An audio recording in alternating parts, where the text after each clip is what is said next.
నమస్కారం. నా పేరు డాక్టర్ షగుఫ్తా. నేను న్యాచురోపతి డాక్టర్‌ని. గట్ హెల్తీగా లేదు. గట్ కోసం ఏమైనా రెమెడీస్ చెప్పండి.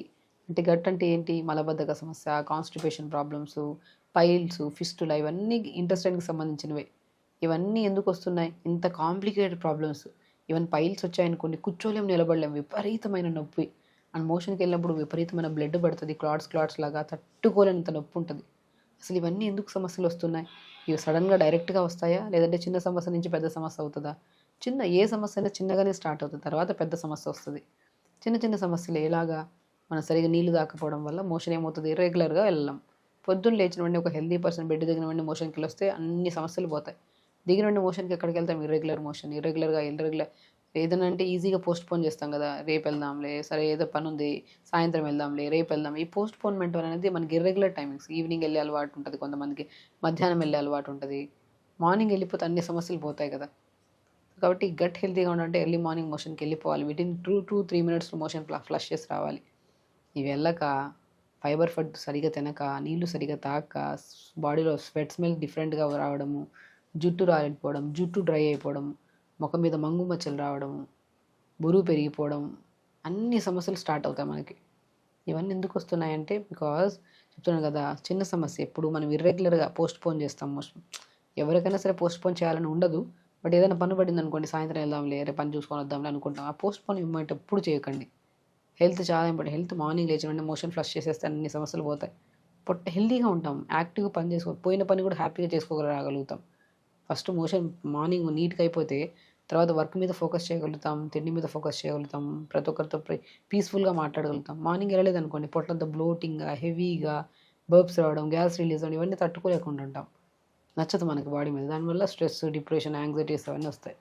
కాబట్టి గట్ హెల్తీగా ఉండాలంటే బెస్ట్ వింటర్ సీజన్‌లో దొరికే తీగలు అంటారు, ఐడియా ఉందా? తీగలు. ఇవి కాల్చిన తీగలు. ఈ తీగలు చాలా ఇంపార్టెంట్. ఈ తీగల్ని కాల్చితే మనం స్కిన్ తీసేస్తే ఇలా ఉంటుంది లోపల.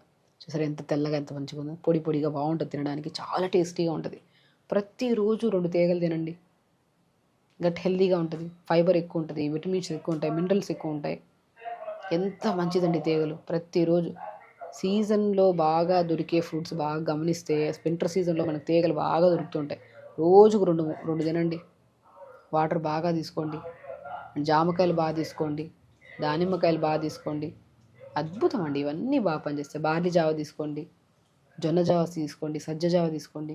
ఈవినింగ్కి వచ్చాక కొద్దిగా తోటకూర, కొద్దిగా మెంతికూర, పాలకూర మనం జొన్న పిండిలోకేసి మంచిగా చపాతీ చేసుకొని తినండి డిన్నర్లో. విత్ ఆకుకూర ఫ్రై, వెజిటబుల్ కర్రీస్ తీసుకోండి. అంతే ఖతం. ఎంత హెల్తీగా ఉంటాం మనం. గట్ హెల్తీగా ఉంటుంది. హ్యాపీగా ఉంటుంది బాడీ. తినే ఫుడ్లో ఆకుకూరలు బాగుండాలి, వెజిటబుల్స్ బాగుండాలి, నీళ్ళు కూడా మంచిగా తాగాలి ప్రాపర్ పద్ధతిలో. ప్రతిరోజు యోగా చేసుకోవాలి. చెప్తున్నాను కదా, గట్ హెల్తీగా మన బాడీలో సెకండ్ బ్రెయిన్ అంటాం గట్ని. మనం ఏమన్నా ఆలోచిస్తుంటే కరెక్ట్గా మోతాదులో ఆలోచిస్తున్నామా లేదా, కరెక్ట్ డిసిషన్స్ తీసుకుంటున్నామా లేదా, పిల్లలు కాన్సన్ట్రేటెడ్గా చదువుతున్నారా లేదా, ఇవన్నీ డిపెండ్ అయి ఉంటాయి గట్ మీద. గట్ హెల్తీగా ఉంటే అన్ని ఆలోచనలు కరెక్ట్ ఉంటాయి, హెల్తీగా ఉంటుంది. ఫస్ట్ ఆఫ్ ఆల్ మనకి కనపడే ప్రాబ్లమ్స్, స్కిన్ బాగా పాడవడము, హెయిర్ పాడవడం, ఇవన్నీ సమస్యలు పోతాయి గట్ బాగుంటాయి. సో కాబట్టి గట్ హెల్తీగా ఉండాలంటే ఫస్ట్ ఏం చేయాలి? పర్ డే ఓవరాల్గా గంట కొద్దిగా వాటర్ తాగుతూ అట్లీస్ట్ 4 లీటర్స్ వరకు తాగాలి. అండ్ మనకి వింటర్ సీజన్లో వచ్చే తీగల్ని మాత్రం ప్రతిరోజు చిన్నపిల్లల నుంచి పెద్దవాళ్ళ వరకు నేను తీగల్ని మిక్సీ పట్టేసి చపాతీ పిండిలో కలిపేసి చపాతీ చేయండి, చాలా మంచిది గట్కి అంటుంటాను. తీగల్ని బాగా మిక్సీ పట్టేసి, సో కొంతమంది తీగలు తినడానికి ఇష్టపడరు, ఫైబర్ ఎక్కువ ఉంటుంది. మిక్సీ పట్టేస్తే దాన్ని ఇడ్లీ బ్యాటర్స్లో కలిపి ఇడ్లీ చేసుకోండి, చాలా మంచిది, టేస్టీగా ఉంటుంది. సో తీగలు అద్భుతంగా రకరకాలుగా వండుకోవచ్చు తీగల్ని. బట్ రెగ్యులర్గా మనం ఇలా డైరెక్ట్ తీగల్ని మనం కాల్చుకొని తిన్నామనుకోండి ఇంకా చాలా బాగుంటుంది, టేస్టీగా ఉంటుంది తీగలు. జామకాయలు తీసుకోండి, డ్రాగన్ ఫ్రూట్ తీసుకోండి, బొప్పాయికాయ తీసుకోండి, బనానా తీసుకోండి, నీళ్ళు బాగా తాగండి, రెగ్యులర్గా యోగా చేసుకోండి, సమస్య ఉండదు మనకి. కాబట్టి గట్ హెల్తీగా ఉండాలంటే ఏం చేయాలి? పర్ డే ఓవరాల్గా 4 లీటర్స్ వాటర్ తాగాలి, తీగలు బాగా తీసుకోవాలి, జామకాయలు బాగా తీసుకోవాలి, కుదిరితే మంచిగా బనానా కానీ తర్వాత బొప్పాయికాయ కానీ తీసుకోండి, ప్రతిరోజు యోగా చేసుకోండి. అండ్ వెరీ ఇంపార్టెంట్, ఫుడ్లో ఫైబర్ ఫుడ్ ఉందా లేదా చూసుకోవాలి, ఆకుకూరలు బాగుండాలి, బ్యాలెన్స్డ్ మీల్స్. ఇప్పుడు మనకి హై ప్రోటీన్ డైట్ని తీసుకుంటున్నారు, ఏం అవసరం? వర్కౌట్ బాగా చేసే వాళ్ళకి మాత్రమే హై ప్రోటీన్ డైట్ సెట్ అవుతుంది. వర్కౌట్ చేయము, నీళ్లు సరిగా తాగము, టైంకి తినము, టైంకి పడుకోము, వీటన్నిటి వల్ల ఏమొస్తుంది? హెల్త్ కాంప్లికేషన్స్ వస్తాయి. మీరు ప్రతిరోజు యోగా చేసుకుంటున్నారా, ప్రతిరోజు వర్కౌట్ ఫుల్ చేస్తున్నారా? తినండి, బ్యాలెన్స్డ్ మీల్స్లో ప్రోటీన్ యాడ్ చేసుకోండి, ఫైబర్ యాడ్ చేసుకోండి, ఆకుకూరలు యాడ్ చేసుకోండి, వెజిటబుల్స్ యాడ్ చేసుకోండి, బ్యాలెన్స్డ్ మీల్స్ తీసుకోండి. ఇంకా ఫైబర్ యాడ్ చేసుకోండి, కాన్స్టిపేషన్ ప్రాబ్లం ఉంటే ఇవి తీగలు ఇవన్నీ. సో ఇవన్నీ యాడ్ చేసుకుంటే అసలు గట్ హెల్తీయే ఉండదు. చెప్తున్నాను కదా, మన ఆలోచన స్టార్ట్ అయ్యేది గట్ క్లీన్గా ఉంటేనే ఆలోచన కరెక్ట్గా ఉంటుంది. సో కాబట్టి గట్ హెల్తీగా ఉండాలంటే చెప్పిన ప్రతి చిన్న చిన్న మనం టాపిక్ కూడా చాలా ఈజీగా అర్థమయ్యేలాగా చెప్పుకున్నాం కాబట్టి చేయండి.